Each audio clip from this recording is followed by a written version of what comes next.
할렐루야, 사랑하는 성도 여러분, 안녕하세요. 한지영 목사입니다. 구약 속으로 네 번째 강의 시간에 오신 모든 성도님들을 환영합니다. 날씨가 굉장히 많이 더워졌습니다. 오늘도 엄청 더웠는데요. 제가 영상을 지금 두 번째 찍고 있습니다.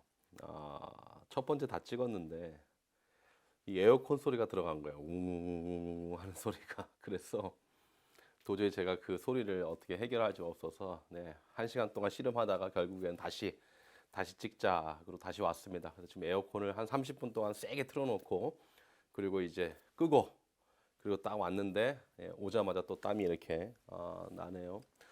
3개월 동안 영상으로 예배드리고 또 영상으로 말씀 나누고 또 그 가운데도 우리 성도님들에게 조금이라도 하나님의 말씀을 좀 깊이 생각하고 또 영적인 육적인 성숙이 이루어지기를 원하는 마음으로 솔라그라티아 강의를 지금 계속 약 8주째 지금 계속 하고 있습니다.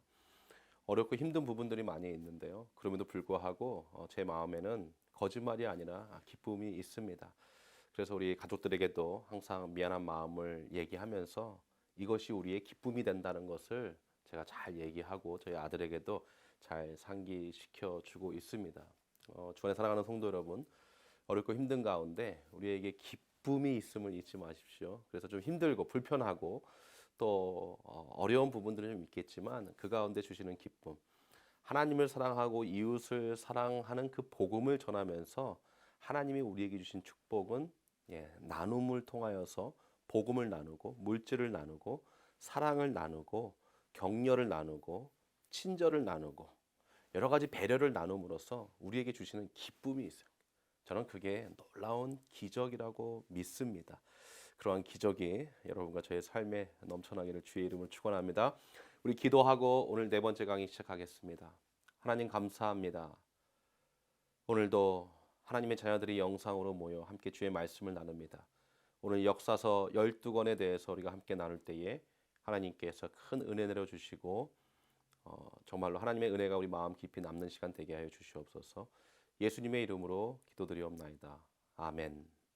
원래 두 번째 영상을 찍을 때는 제가 몇 번 경험을 해봤거든요. 항상 짧아집니다. 그리고 원래 처음에는 이제 잘 준비하고 여러분에게 많은 것을 가르쳐 주려고 막 준비했는데 두 번째 찍을 때는 약간 이제 좀 힘도 딸리고 어려운 부분이 있습니다. 제가 아주 간략하게 여러분들에게 오늘 역사서 17권에 대해서 제가 기도할 때 12권이라 그랬죠. 왜 12권이라 그랬냐면 이미 5권은 언제 배웠죠? 5권은 지난주에 배웠죠. 그렇기 때문에 오늘은 12권 말씀까지 우리가 나누게 됩니다. 구약서 지금 네 번째 강의 시간인데요. 우리가 지금 첫 번째, 두 번째, 세 번째 강의를 통하여서 아주 중요한 것을 배웠어요. 지난주까지 모세오경까지 우리가 창세기, 출애굽기, 레위기, 민수기, 신명기까지 배웠는데 이 5가지 책을 배우고 그리고 이제 순서들, 그렇죠? 그럼 10가지 시대들 우리가 배웠죠. 그 시대들만 잘 우리가 알고 있어도 말라기서까지 구약의 39권의 책을 이해하는 데에 충분합니다. 그리고 오늘 말씀을 배우면 역사가 이렇게 흘러갔구나라는 것을 조금은 여러분들이 이해할 수 있어요. 그래서 신앙생활을 적어도 3년 이상을 하시고 성경을 한 번 이상을 읽어보신 분이라면 창세기서부터 말라기서까지 어떠한 이야기의 흐름으로 진행되었는지 하나님의 창조 역사에서 이스라엘 백성들이 바벨론 포로에서 돌아와서 귀환하는 그 시대까지의 흐름은 어느 정도 이렇게 설명할 수 있어야 되는 것입니다. 사실 그래야죠. 이것이 우리 삶의 매뉴얼이고 하나님이 우리에게 주신 말씀이기 때문에 그렇습니다. 그래서 오늘 말씀을 통하여서 우리가 그것을 좀 더 배우고 또 쉽게 이해했으면 좋겠습니다. 안에 있는 내용 아주 작은 컨텐츠 또 스토리들은 우리가 이렇게 성경 공부 시간을 통하여서 배우기보다는 여러분들이 스스로 읽으면서 또한 목사님들의 설교 시간을 통하여서 여러분들이 배우시면 되겠고 전체적인 간략한 흐름들 또한 중요한 사건들 또는 주제들을 여러분들이 좀 이해하시면 좋겠습니다. 요즘 성경책은 너무 좋아서요. 예를 들면은 뭐 사사기 그러면은 그 사사기가 어떤 책이고 또 누가 썼고 어떤 연도에 썼다는 것을 책 첫 장 바로 전에 이렇게 책 소개로 돼 있어요. 요약이 되어 있는 거죠. 그래서 요즘 성경책은 너무 잘 되어 있고 그것만 여러분들이 읽고 성경을 읽기 시작해도 굉장히 큰 성경을 이해하는데 도움이 된다는 것을 여러분 꼭 잊지 않기를 바랍니다. 역사서는 17권이라고 제가 설명했죠. 역사서 17권. 그렇죠. 그다음에 시가서 몇 개죠? 네, 5개. 5개. 욥기, 시편, 잠언, 전도서, 아가서. 그다음에 또 예언서가 있죠. 예언서가 몇 개요? 네, 17개. 또는 선지서, 예언서 또는 선지서. 그래서 합이 77 5개, 39권이 됩니다. 그래서 오늘은 요 17권에 대해서 살펴보고 우리가 성경을 읽거나 또는 설교를 들을 때 궁금해했던 부분들이 있습니다. 그것은 무엇이냐면 왜 북이스라엘과 남유다로 나누어졌냐라는 것이죠. 거기까지 오늘 한번 할 수 있으면 한번 해보려고 합니다. 자, 역사서 17권 중에서 우리는 5권의 책을 모세오경으로 지난주에 나누었습니다. 그래서 모세오경, 창세기, 출애굽기, 레위기, 민수기, 신명기를 배웠고요. 그 중에서 가장 중요한 책이 무슨 책입니까?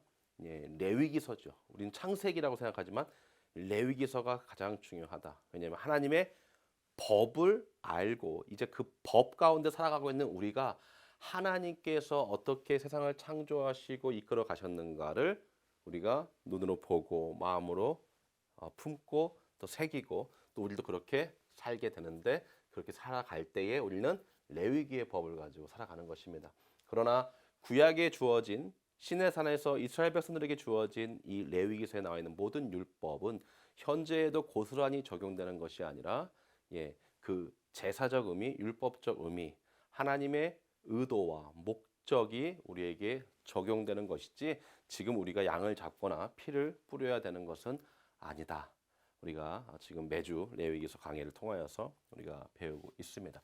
그래서 12권입니다.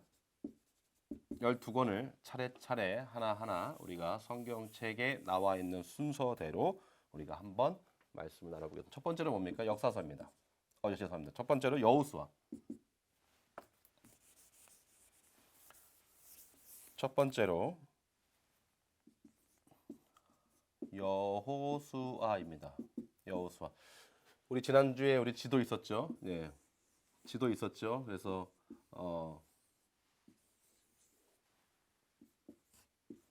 지도 있었는데 우리 이스라엘 백성들이 이제 애굽에서 나와서 홍해 건너서 여기 시내산에서 율법 받고 그 다음에 돌고 돌아서 딱 요단강 바로 직전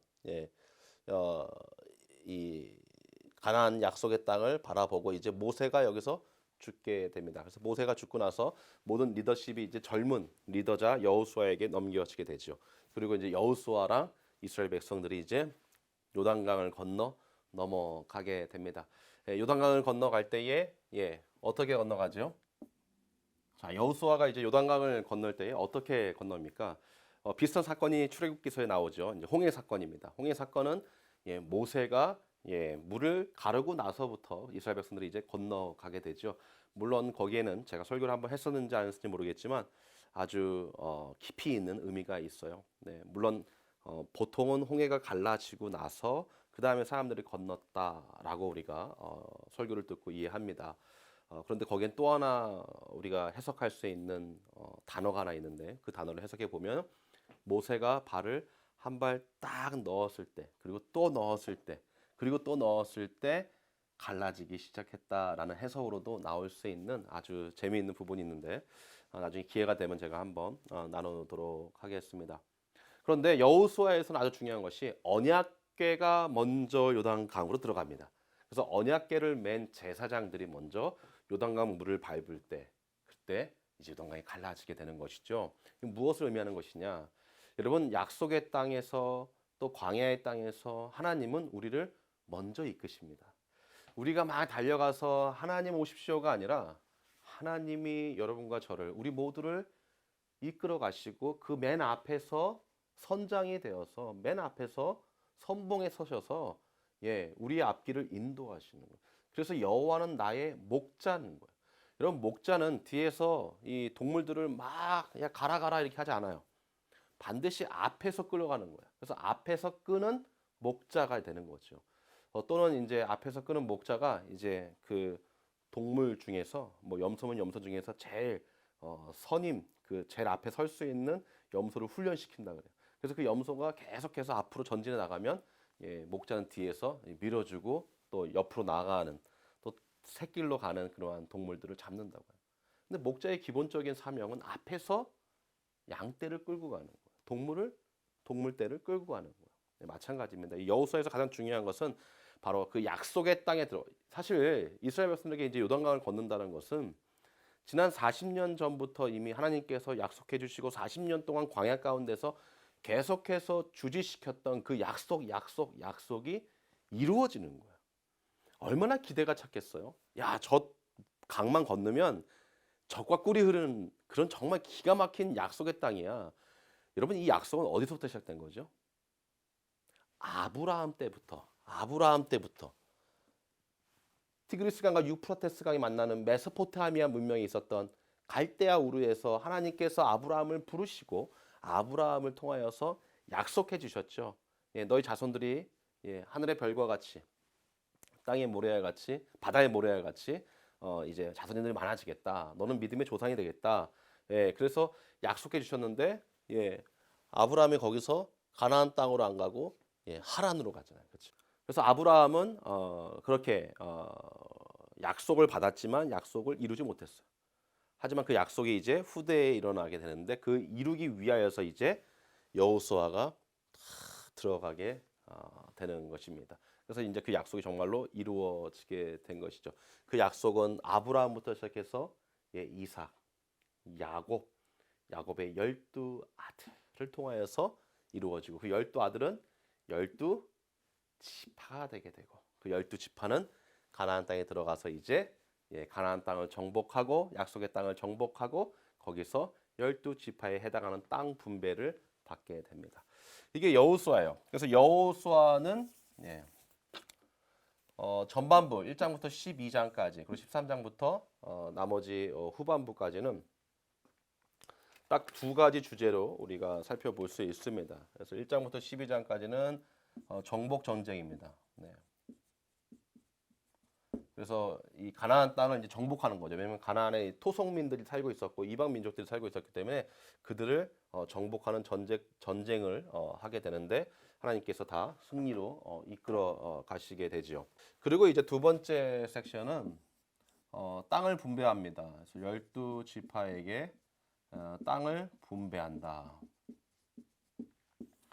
이게 여호수아의 끝입니다. 그래서 리더십을 이제 인계받고 그리고 정복 다 끝났으니까 이제 땅을 분배하기 시작합니다. 1장부터 12장, 13장부터 마지막 24장까지 하나님 말씀이 주어지게 되죠. 여호수아에서 아까 언약궤가 먼저 요단강에 들어갔다라는 것을 첫 번째로 제가 포인트로 삼았는데 두 번째로 기억해야 될 것이 있는데 그것은요 여호수아의 실수입니다. 여호수아의 실수. 사실 실수라고 이야기하는 것보다는 여호수아의 연약함. 그것이 무엇이냐면 자기도 젊을 때에 리더십을 인계받았어요. 근데 이제 여호수아 마지막 부분을 읽어보시면 여호수아가 후계자를 세우지 않습니다. 그러니까 자기의 과거를 기억을 못했는지 아니면 하나님께서 특별한 뜻이 있으셨는지 후계자를 세우지 않아요. 그리고 여호수아가 그냥 죽어버리게 되는 것이죠. 그리고 나서 이제 지도자가 없이 이스라엘 민족들이 다시 삶을 시작하게 되는데 그때 그 다음부터 나온 지도자들이 누구냐면은 하나님께서 사사들을 보내시게 되는 것입니다. 그래서 우리 한번 찾아보자. 우리 여호수아 마지막 장인데 여호수아 24장 우리 15절 말씀. 여호수아가 이 연약함인 거죠. 자기가 세워야 되는데 세우지 못하고 오히려 신앙을 촉구합니다. 그래서 15절에 이렇게 얘기하고 있죠. 만일 여호와를 섬기는 것이 너희에게 좋지 않게 보이거든 너희 열조가 강 저편에서 섬기던 신이든지 혹 너희의 거하는 땅 아모리 사람의 신이든지 너희 섬길 자를 오늘날 택하라. 오직 나와 내 집은 여호와를 섬기겠노라. 16절 백성이 대답하여 가로되 여호와를 버리고 다른 신들 섬기는 일을 우리가 결단코 하지 아니하오리니 이렇게 이야기해요. 그러니까 여호수아가 후계자를 세우지 않고 신앙을 촉구하고 신앙을 결단하게 하죠. 하지만 참 인간의 무지함이 또 인간의 연약함이 이런 것 같아요. 이렇게 결단하고 나와 내 집은 여호와를 섬기겠는 이스라엘 백성들 다 아멘 하고 순종합니다. 그런데 24장이 딱 끝나고 여호수아가 죽자마자 이제 사사기에 들어가서 어떻게 합니까? 자기의 소견대로 살아가게 되고 자기야 살고 싶은 대로 살게 되는 것이죠. 자, 두 번째 책은 이제 그래서 사사기. 두 번째 책 이제 사사기. 사사기는 영어로는 저지라고 이야기하고요. 저지. 저지가 뭡니까? 재판관, 심판하는 사람. 이 원래 이름의 뜻은 이제 지도자라는 뜻도 있고요. 근데 별명이 하나 있어요. 별명. 이 사사기의 별명이 하나 있는데 그것은 별명은 실패의 책이다. 왜 실패의 책이라고 할까요? 여호수아가 그렇게 약속의 땅까지 데리고 들어와서 이제 하나님의 놀라운 은혜 가운데서 다 정복했단 말이죠. 그리고 신앙을 결단하게 했어요. 24장 15절 우리가 조금 전에 읽었죠. 15장 16절 죄송합니다. 15절 16절을 통하여서 결단하게 했단 말이죠. 그럼에도 불구하고 어떻게 합니까? 이스라엘 백성들은 자기 마음대로 살아요. 그래서 사사기의 특징은 무엇이냐면 12명의 사사들이 등장해서 이스라엘 백성들을 계속해서 돌아오게 하는 거예요. 그래서 이 사사기는 순환과 반복의 역사가 나옵니다. 근데 그 역사는 어떤 역사입니까? 이 역사는 이스라엘 백성들의 타락, 범죄. 지금 이스라엘 백성들의 후계 체제가 광야 40년을 지나고 나서 이제 2세대들이 요단강을 건너서 들어왔단 말이죠. 약속의 땅. 그렇지만 이들이 이렇게 타락하고 거기에 아예 사는 거야. 빠져나오질 못하고. 그리고 또 범죄하는 우리 이스라엘 백성들도 나타나게 되고 이것이 계속 순환. 순환. 이렇게 사사기가 반복돼요. 근데 12명의 사사를 하나님께서 보내셔가지고 그들을 통치하십니다. 이 12명의 사사는 이상하게 12명의 제자들은 잘 이해하는데 12명의 사사는 잘 우리가 애우지 못하는 것 같아요. 뭐 저도 잊어버릴 때도 있는데 사실 12명의 제자들도 가끔은 저도 잊어버릴 때가 있어요. 우리 한번 제가 이쪽에 한번 띄워보도록 하겠습니다. 첫 번째 사사가 오니엘, 그 다음에 에훗, 삼갈, 그다음에 여자 선지자가 아니라 여자 사사 드보라, 우리가 잘 아는 기드원, 돌라, 그다음에 야일, 입다, 입산, 엘론, 압돈, 그다음에 마지막에 우리가 잘 아는 힘센 삼손. 그렇게 12명의 사사입니다. 12명 맞죠? 온니엘, 에훗, 삼갈, 드보라, 기드온, 돌라, 야일, 입다, 입산, 엘혼, 압돈, 삼손. 12명 맞습니다. 12명의 사사인데 13명이라고 혹시 13명이라고 혹시 적힌 인터넷이나 이런 데가 있어. 왜 그럴까요? 그것은 마지막에 이제 사사 시대가 끝나고 이제 사무엘 상으로 넘어가면서 사사 겸 선지자였던 누가 나타나죠? 사무엘이 나타나요. 사무엘이. 그래서 어떤 분들은 이 사무엘이 13번째 사사가 된다. 그래서 저는 이제 우선은 성경적으로 봤을 때는 12명의 사사가 맞고, 하지만 사무엘이 모든 것을 겸하여 섬겼다 이렇게 이해하는 것이 아마 제일 괜찮을 것 같습니다. 자, 이제 사사기가 이렇게 해서 이제 끝났어요. 실패의 역사, 이스라엘 백성들의 반복, 순환, 타락과 범죄에 대한 역사가 기록되어 있다. 세 번째 책은 이 사사 시대 때 함께 동시대에 존재하는 책이죠. 뭡니까? 룻기서입니다. 룻기서는 아주 짧은 책이지만 이 룻기서는 사사 시대의 어두운 그 환경과 이스라엘 백성들의 그 타락한 상황 가운데서 복음의 빛이 무엇인가, 또 하나님의 역사는 그 어두움 가운데, 그 타락하고 범죄한 가운데 계속해서 끊이지 않는다는 것을 한편의 드라마로 보여주는 것이 바로 이 룻기 드라마예요. 룻기 드라마. 자, 이 룻기 드라마를 보면은 이제 베들레헴에 살던 이제 유다에 살던 이제 엘리멜렉 가정이 기근을 피해서 이제 모압 땅으로 이주하게 됩니다. 사실 이주하면 안 돼요. 약속한 그 땅에서 있어야 되는데 이방 민족 땅으로, 모압 땅으로 이주를 딱 하게 됩니다. 그래서 두 아들, 그리고 이제 엘리멜렉 자기 자신과 그다음에 아내 나오미, 이 엘리멜렉이 이제 모압 땅으로 이사를 와서 이제 살게 됩니다. 두 아들 가정, 그리고 자기 자신 이렇게 살게 됩니다. 그런데 이 엘리멜렉이 죽게 됩니다. 그래서 아내였던 나오미만 남게 되죠. 그리고 두 아들도 다 죽게 됩니다. 그리고 이제 나오미와 며느리 둘이 남게 됩니다. 그래서 며느리 우리 잘 아는 룻기, 그다음에 오르바 이렇게 남게 됩니다. 어머니가 그러죠. 이제 며느리들한테 야 이제 너네 어떻게 사냐? 너네들 갈 길 가라라. 그래서 나오미가 이제 이 오르바와 룻기한테 이제 고향으로 돌아가라. 오르바는 고향으로 돌아갑니다. 근데 룻은 내가 어머니와 함께 있으면서 어머니의 하나님이 내 하나님이 됩니다. 그리고 이제 어머니를 공경하게 됩니다. 그리고 있다가 결국 나오미와 룻이 결정하죠. 우리 다시 베들레헴으로 돌아가자. 다시 고향으로 돌아가자. 돌아가서 거기서 누굴 만나죠? 보아스를 만나게 됩니다. 근데 보아스를 만나기 위하여서 이 나오미가 이 코치를 해주죠. 하나님의 인도하심이에요. 그래서 어느 날 밤에 이제 보아스를 만나고 그 보아스와 이제 하룻밤을 보내게 됩니다. 그런데 이 보아스를 만날 때에 이 룻이 이렇게 얘기하죠. 당신이 나에게 기업 물을 자이다. 기업 물을 자. 이걸 기억하십시오. 기업 물을 자. 여러분 많이 들어보셨죠? 기업 물을 자.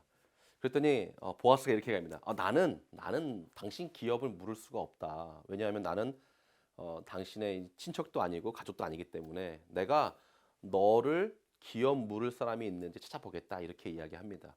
왜 이렇게 이야기하냐면 이 기업을 물은다는 것은 여러분 잘 기억하십시오. 책임. 내가 당신을 책임지겠다는 것입니다. 그러니까 보아스가 나는 너 책임 못 져. 왜? 나는 너의 가족이나 친척이 아니기 때문에. 그런데 이 기업 물을 자라는 표현을 쓸 때는 어떤 사람만이 이 책임을 해주냐면, 예를 들면 여기 사람이 한 명 있는데 이 사람이 지금 누군가가 이 사람에게 기업을 물을 자다라고 했을 때는 이 두 번째 사람이 이 사람의 친인척이나 가족이 돼야 돼요. 그러니까 지금 룻이 보아스에게 당신이 나의 기업을 물을 자입니다. 나에게 기업을 물을 자입니다. 얘기한 것은 룻이 보아스가 자기라고 친척이라고 또는 가족이라고 이야기하고 있는 것이죠. 그랬더니 보아스가 깜짝 놀라면서 난 아니야. 내가 내일 아침에 너의 친척 찾아줄게. 이렇게 얘기하는 것입니다. 아침에 일어나서 이제 보아스가 이제 친척을 찾는 거죠. 자, 누구냐? 이 베들레헴에 사는 이 나오미 가족, 이 룻기, 이 룻의 가족이 친척이 누구이냐 찾아보자 했는데 어른들에게 물어봐도 이 사람이 없는 거예요. 그래서 결국에는 보아스가 그 모든 책임을 지게 됩니다. 놀랍죠? 왜냐? 성경을 잘 이해하시고 기억나시는 분은 보아스가 어떤 책임을 져주는 것이냐면 먹을 거를 주는 책임이 아니에요. 기업을 물은다는 것은 모든 것을 책임져 주는 거예요. 아픔과 고통, 그 모든 것을 다 해결해 주는 것입니다. 보아스가 룻과 결혼을 합니다. 결혼이라보다도 이제 동침을 해서 자녀를 낳게 되죠. 그 자녀를 낳는 게 오벳입니다. 오벳은 누구의 아버지 되죠?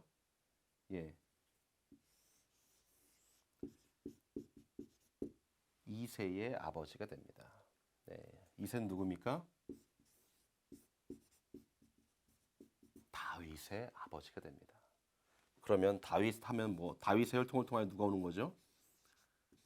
예수 그리스도가 오는 거죠. 예수 그리스도가 와서 우리의 기업을 물어주신, 우리의 모든 것을 책임져 주시는.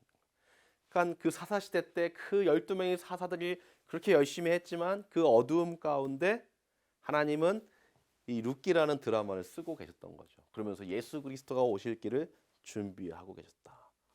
저는 요런 부분들을 보면은 막 그 몸에 막 전율이 일어나요. 하나님의 이 섬세함, 놀라움. 우리 성도님들도 경험해 보실 수 있기를 주의 이름으로 축복합니다. 자, 이래서 이제 사사 시대가 이제 끝이 나는 거예요. 그럼 여러분 사사 시대 우리 10가지 그 시대 중에서 사사 시대가 끝난 겁니다. 이제 사사 시대가 끝나고 이제 우리 사무엘 상하를 좀 배워야 되겠습니다. 사무엘 상하. 아까 몇 번째였죠? 기가 나요. 사무엘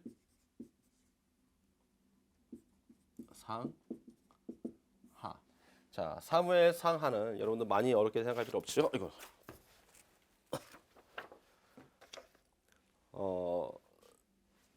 사무엘이니까 당연히 무슨 얘기가 나오겠어요? 네. 사무엘상은 두 부분 나올 수 있는데 첫 번째는 사무엘에 대한 이야기입니다. 사무엘이 어떻게 태어나고 어떻게 자라나고 어떻게 하나님을 섬겼는지에 대한 사무엘 선지자, 사무엘 예언자에 대한 이야기가 나옵니다. 그리고 뒤편은 이 사무엘이 처음으로 하나님 앞에서 이스라엘 왕을 세우게 됩니다. 사사 시대를 종식시켜요. 그러니까 사사 시대와 왕정 시대를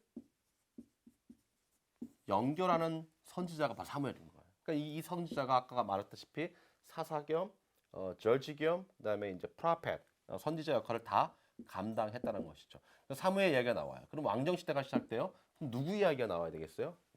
바로 사무엘이 처음 기름 부어 세운 사울 왕에 대해서 사무엘상은 이건 그냥 놔두죠.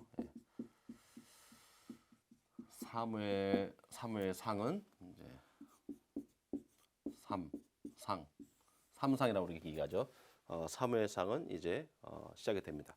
사무엘하가 있죠. 사무엘하는 사울 왕이 있었지만 이제 사울 왕이 하나님 앞에 범죄하게 되죠. 그래서 사무엘하는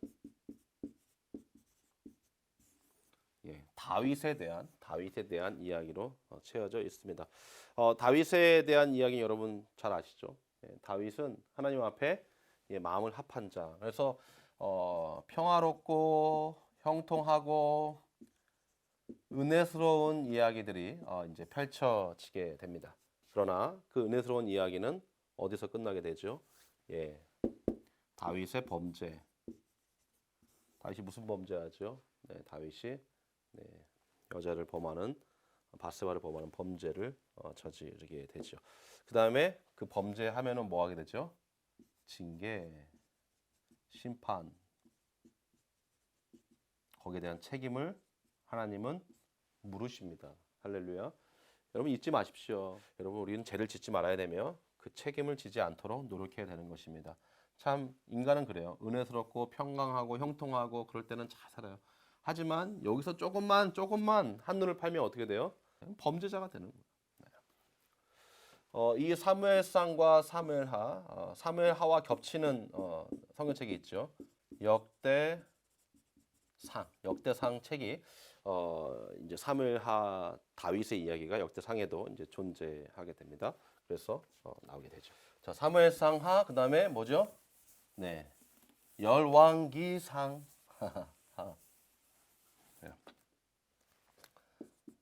열왕기상하, 열상, 열하. 자, 열왕기상의 이야기는 여러분 이제 다윗 왕의 이야기였어요. 그럼 다윗 왕 다음에 누가 나오죠? 솔로몬이 나오죠. 그래서 첫 번째 파트는 솔로몬 왕에 대한 것입니다. 솔로몬 정말 열심히 사역했어요. 40년 지기했는데 하나님의 성전도 짓고 그다음에 정복 전쟁, 영토 확장, 그리고 지역을 완전히 성지화했어요. 그래서 요새를 만들고 성을 만들고 도로를 닦고 아주 전쟁 준비와 모든 나라를 아주 탄탄하게 만들게 됩니다. 그리고 자기를 위하여서 왕궁도 아주 멋있게 뭐 몇 년에 걸쳐 가지고 짓게 되지요. 짓게 되면서 솔로몬이 실수를 하나 하게 됩니다. 그것은 무엇이냐면 뭐 하나가 아니죠. 크게 두 가지로 나눌 수 있는데 첫 번째는 솔로몬은 그 영토 확장을 하고 요새를 만들고 성을 만들면서 이 이스라엘 백성들에게 고역을 지어지게 돼요. 고역. 그러니까 막 우리 빨리 이제 도로 닦아야 되니까 빨리 일해라. 물론 뭐 노예같이 부려먹은 건 아니지만 고역을 하게 되죠. 두 번째는 무엇이냐면 이방 민족의 여인들과 결혼을 해요. 뭐 후궁이 1,000명이 있었다 그러잖아요. 1,000명 이상의 솔로몬이. 그래서 뭐 후궁이 많은 거는 문제가 되지 않아요, 당시에. 근데 뭐가 문제가 되냐면 하나님께서 이방 민족하고 결혼하지 말라 그랬는데 결혼을 하는 거예요. 근데 당시에는 이제 그러니까 뭐라죠? 이거 해외 결혼이라고 해야 되나? 해외 결혼 뭐 불순종이죠, 불순종. 불순종. 불순종이 어떤 불순종이냐? 이방신을 섬기는. 그래서 여러분 이 잠언이나 전도서를 보면서 이 솔로몬이 이제 깨닫게 되잖아요. 내가 정말 후회하고 후회한다는.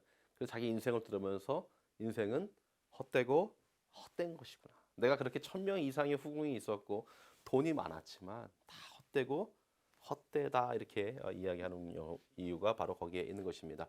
그래서 고역을 주어지게 됩니다. 고역을 주어지게 되면서 이스라엘 백성들이 굉장히 힘든 시간을 보내게 되죠. 그러면서 솔로몬 왕이 이제 죽게 됩니다. 죽음을 맞이하게 돼요. 솔로몬이 죽게 되면 누가 왕이 되죠? 네, 그 이후에 르호보암이 이제 왕이 됩니다.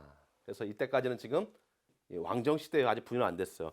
르호보암이요. 그래서 르호보암 시대 예루살렘의 수도였는데 르호보암은 자꾸 북쪽에 있는 이스라엘 백성들을 신경 쓰게 됐어요. 그래서 북쪽에 있는 이스라엘 땅에 방문도 하고 거기 있는 사람들과 대화도 하면서 왕으로서의 이 사역들을 잘 감당해 나갔습니다. 그런데 어느 날 애굽 쪽에 있었던 여로보암이라는 사람이 이스라엘 여러 지파들의 의견을 모아서 르호보암 왕을 찾아갑니다. 딱 찾아가서 왕이시여, 당신 아버지가 솔로몬 왕이 당신 죽기 전까지 우리에게 너무 고역을 줬다. 그리고 이방신을 섬겼다. 너무 이제 이 여로보암이 이것만 얘기하는 거야, 고역. 그래서 이 고역을 좀 낮게 해달라, 좀 뭐 풀어달라. 그러면 우리가 당신을 왕으로 계속 추대하고 도와주겠다. 그랬더니 르호보암이 알겠다. 그러면 가서 며칠만 좀 기다려라. 그래서 한 3일 정도를 기다리라고 합니다. 그리고 이제 르호보암이 이제 회의를 하는 거예요. 참모들을 불러서. 근데 참모들을 두 팀으로 나눕니다. 한 팀은 젊은 참모팀, 한 팀은 나이 많은 노인, 이 장로들로 구성된 이제 참모팀 이렇게 구성을 합니다. 그래서 이제 어르신들은 그러는 겁니다. 고역을 좀 풀어줘야 된다. 이제 편하게 좀 해줘야 됩니다. 근데 뭡니까? 젊은 팀들은 뭐라 그래요? 젊은 참모들은 이럴 때일수록 더 강력하게 왕이 카리스마를 보여야 된다. 완전히 이번에 더 힘들게 고역을 줘서 속된 말로 찍소리 못하게 해야 된다라는 거죠. 결국 어떻게 됩니까? 르호보암이 그런 결정을 내게 되죠. 더 고역을 강하게 한 거예요. 그랬더니 여로보암이 북쪽에 있었던 지파들 싹 다 모아가지고 10지파를 데리고 이제 반기를 들게 됩니다. 그러면서 이제 분열 왕국으로 분열이 되는 거예요. 이해되셨나요?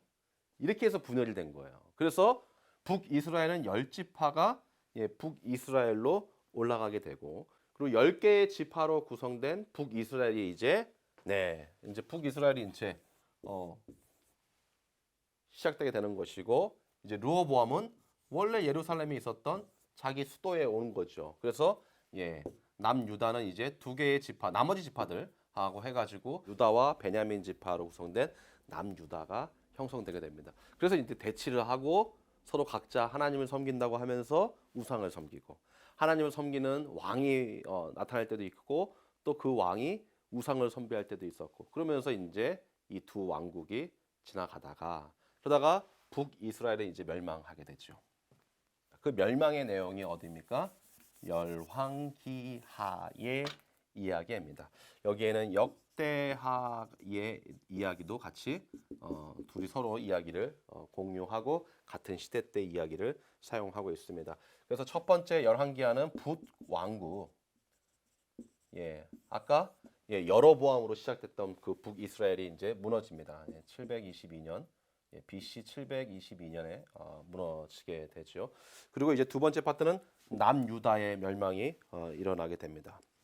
그리고 유다, 남왕국, 북이스라엘 586년에 무너지게 됩니다. 자, 북왕국은 아시리아에 의하여서 아수르에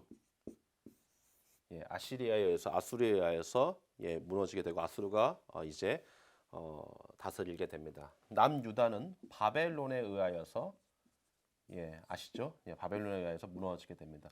이 아수르는 또 바벨론에 의하여서 점령당하게 되고요. 이 전체를 감당했던 바벨론은 결국 나중에 갑자기 등장한 바사, 우리 잘 아는 페르시아, 페르시아가 등장해서 페르시아가 바벨론을 점령하게 되죠. 근데 페르시아에서 이 고레스 왕, 이 페르시아 왕이 이 종노릇했던 이스라엘 백성들을 어떻게 합니까? 이제 다시 해방시켜 주는 것이죠. 그래서 이 북왕국 멸망하고 그다음에 남유다 멸망하면서 이스라엘 백성들이 이제 포로로 끌려가게 되죠. 그래서 포로에서 바벨론에서 포로 생활을 하게 되는 것입니다. 자, 이제 역대상 역대하 하고 에스라 느헤미야 에스더 하면 역사서가 다 끝납니다. 성경 39권이 그렇게 많거나 또 어렵지 않아요. 내용에 있어서는 아주 간단합니다. 자, 역대상 역대하는 겹치는 거예요. 역대상 역대하는 겹치는 책이다. 그래서 역대상은 다윗의 계보, 다윗의 역사, 다윗의 삶, 그의 계보, 다윗의 역사, 삶, 계보를 이야기하고 있고요. 그다음에 마지막 파트에서는 통치, 그가 어떻게 통치했는가를 보여주고 있죠. 자, 다윗의 역사가 시작됐어요. 다윗의 역사가 시작되고 삶이 나오고 계보가 나오고 통치가 나와요. 그럼 아까 지나왔지만 아까 무슨 책 할 때 역대상하고 이 스토리가 겹친다 그랬죠? 죄송합니다. 사무엘하 책이 바로 이 역대상하고 겹친다라고 말씀을 드렸습니다. 또 이 역대하는 열왕기 상하고 열왕기 상하하고 겹칩니다.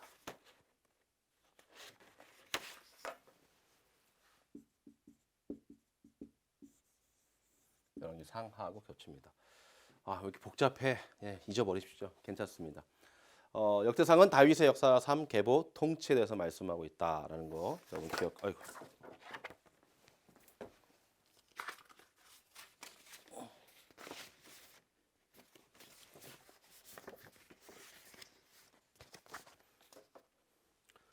역대하는 다윗의 아들인 솔로몬의 삶과 또 그의 통치, 그리고 솔로몬 다음에 나와 있는 왕들의 통치, 그 외의 왕들의 통치에 대해서 열 왕들의 통치에 대해서 말씀하고 있습니다. 다윗과 솔로몬 하여튼 말년에 좀 삶이 좀 좋지 않았습니다. 이 안에서 일어나는 일들에 대해서는 여러분들이 이제 읽으면서 차근차근 하시면 되고 이게 그 대표적으로 성경에서 보여주고 있는 것이다. 역대상, 역대하, 다윗의 역사상, 삶과 계보, 통치, 역대하는 솔로몬과 다른 왕들의 통치에 대해서 보여주고 있다라는 거죠. 자, 그러면은 지금까지는 역사서 17권 중에서 이제 14권을 우리가 배운 겁니다. 그리고 이제 왕정 시대, 네, 분열, 왕국 시대, 네, 뭐합니까? 네, 이제 바벨론, 예, 포로 시대, 그 다음에 뭐가 있죠? 예, 포로 중이 있고, 그 다음에 포로 귀한 시대가 이제 시대가 시작되게 됩니다. 그래서 왕정 시대 이제 다 끝났어요. 근데 분열 왕국 시대도 끝났어요. 그리고 이제 아까 네, 마지막에 예, 포로 시대까지 이제 가게 되는 것입니다. 그리고 나서 이제 포로 중에 있을 때 쓴 그 책은 역사는 예, 다니엘서 에스겔 이거 뭐 나중에 할 거고요. 우리가 지금 역사서에서 배워야 할 때 세 권의 책이 있죠. 네, 에스라, 느헤미야, 에스더. 이게 이제 마지막 세 권의 역사 책입니다. 자, 에스라, 느헤미야, 에스더는 굉장히 중요한 인물입니다. 왜냐하면 이제 포로로 귀환하고 그 다음에 이제 포로 귀환 사건이 끝나고 나서의 바벨론 땅에 머물러 있는 사람들을 통하여서 기록된 책이기 때문에 굉장히 이 세 책은 중요합니다. 자, 바벨론 포로에서 이제 귀환 시대인데 귀환을 할 때에 1차, 2차, 3차에 걸쳐서 귀환을 하게 됩니다. 그래서 1차 귀환한 사람들이 성전을 재건하게 되죠. 예, 성전을 재건하게 됩니다. 성전을 재건할 때 누가 처음에 같이 하게 되죠? 예, 스룹바벨. 예, 스룹바벨이 이제 성전 재건을 하게 됩니다. 그러면 이제 성전 재건하면서 하나님께서 에스라를 통하여서 뭘 하게 되죠? 예, 율법, 예, 영적 훈련을 하게 됩니다. 영적 훈련. 뭘로요? 율법으로 영적 훈련을 하게 되는 것입니다. 성전을 건축하면서 망치질만 하는 것이 아니라 우리의 영성도 같이, 우리 영적인 부분도 같이 올라가게 되는 것이죠. 그래서 1차 성전 재건을 스룹바벨이 하고 그다음에 2차 귀환한 에스라, 네, 에스라를 통하여서 예, 스룹바벨은 1차고 에스라는 2차입니다. 그래서 2차 귀환, 1차 귀환, 2차 귀환. 2차 귀환하면서 성전 재건과 율법을 동시에 하게 됩니다. 느헤미야는 3차 때 이제 귀환하게 됩니다. 귀환해서 성전을 재건하고 율법을 가르치는 그 사이에 느헤미야는 무너진 성벽을 재건합니다. 이 성벽은 그냥 단지 성벽을 건축하는 것이 아니라 이스라엘의 영적인 성벽을 재건하는 것이요. 마찬가지로 에스라는 동시대 사람이기 때문에 마찬가지로 동일하게 계속 훈련은 진행됩니다. 여기서 중요한 거 발견할 수 있죠. 성전을 재건하고 성벽을 재건하고 우리의 성전을 재건하고 눈에 보이든지 눈에 보이지 않든지 성전을 재건하고 또 그 성전을 보호해주고 우리의 삶을 보호해주는 성벽을 재건할 때 무엇을 하든지 뭐가 따라다녀요? 말씀이 따라다니는 겁니다. 할렐루야. 말씀이 따라가게 되는 것입니다. 자, 그리고 에스더는 네, 기억나시죠? 에스더는 바벨론의 죄송합니다. 여기는 포로 중이죠. 여기가 아니죠. 여기가 아니라 포로 귀환 시대 했지만 여전히 바벨론에 남아서 고향을 그리워하지만 바벨론에서 이제 너무 정착을 오래 하다 보니까 70년 넘게 포로로 있었잖아요. 거기서 이제 살게 되는 것이죠. 그러니까 우리 이민자들이 이 삶을 아주 잘 이해할 수 있어요. 그러니까 오래 살다 보니까 뭐 이제 돈도 벌고 또 안정도 차리고 이제 정착도 했어요. 다시 한국으로 갈 수 있지만 어떻게 해요? 한국으로 안 가죠. 남아 있는 거죠. 그래서 남아 있는 사람들이 있는 것입니다. 또 외국 사람하고 결혼하는 사람도 있고요. 그래서 일찍이 노예로 있다가 이스라엘 백성, 유다 백성으로 포로로 끌려가서 그냥 노예로만 사는 것이 아니라 어느 날 바벨론 사람이 딱 봤더니 노예인데 너무 내 마음에 드는 거예요. 그래서 결혼해서 뭐 이렇게 신분이 변경되고 또 신분 세탁이 되는 그런 일들도 지금 있는 그런 일들과 동일하게 바벨론 포로 중에서도 일어났다는 것이죠. 그렇기 때문에 우리가 이민자들이 이 상황을 잘 이해할 수 있을 거예요. 바로 그렇게 남아있던 자들을 통하여서 에스더가 이제 나오게 되는 것입니다. 근데 에스더는 이제 사실 성경책에 들어가 있지만 굉장히 그 내용면에 있어서는 그냥 하나의 역사만을 기록하고 있지 특별히 뭐 하나님의 어떤 여호와의 어떤 그런 능력이라든지 어떤 하나님의 명령이라든지 이런 것은 절대로 나와 있지는 않죠. 하지만 에스더를 통하여서 하나님께서 유다 백성들을 살리시는 장면이 이제 나오는 것입니다. 그래서 첫 번째는 백성의 위기, 백성의 위기. 어떤 위기입니까? 예, 하만이라는 그러한 장군이 이제 모르드게 이 에스더의 삼촌뻘 되는 사람하고 관계가 좋지 않아요. 그래서 이 이스라엘 백성들을 다 죽여버려야 되겠다. 그래가지고 이제 계략을 세우게 됩니다. 그런데 모르드게가 그 사실을 이제 알게 되고 그 사실 가운데서 이스라엘 백성들을 구해야 되겠다라고 하죠. 그래서 이 하만의 계략의 역으로 이제 하만이 당하게 됩니다. 그래서 하나님의 은혜 가운데서 유다 백성이 구원하게 되죠. 그 이야기 속에 에스더가 아하수에로 왕, 이제 그 페르시아의 왕의 왕비가 되는 것입니다. 왕비가 되어서 이제 이 백성의 위기를 구출해 내는 것이죠. 잘 보세요. 전혀 생각지도 않은 사람이 페르시아 당대의 최고의 왕이었던 아하수에로 왕의 왕비가 되고 왕비가 되어서 이스라엘 백성들을 구원해 내는 것입니다. 놀라운 것이죠. 그래서 백성의 위기가 전반부에 나오고 백성의 구원. 그러니까 하나님께서 정말 이스라엘 백성들을 구원하시고 우리를 구원하시는 큰 그림을 에스더라는 아까 그 룻기서와 마찬가지로 한편의 또 하나의 드라마를 이 포로 귀환 시대가 끝나고 지금 외로운 고향에서 돌아가고 싶지만 돌아가지 못하는 어쩔 수 없는 상황 가운데 있는 이 백성의 위기들을 극복하게 만드시는 거죠. 구원시키는 것입니다.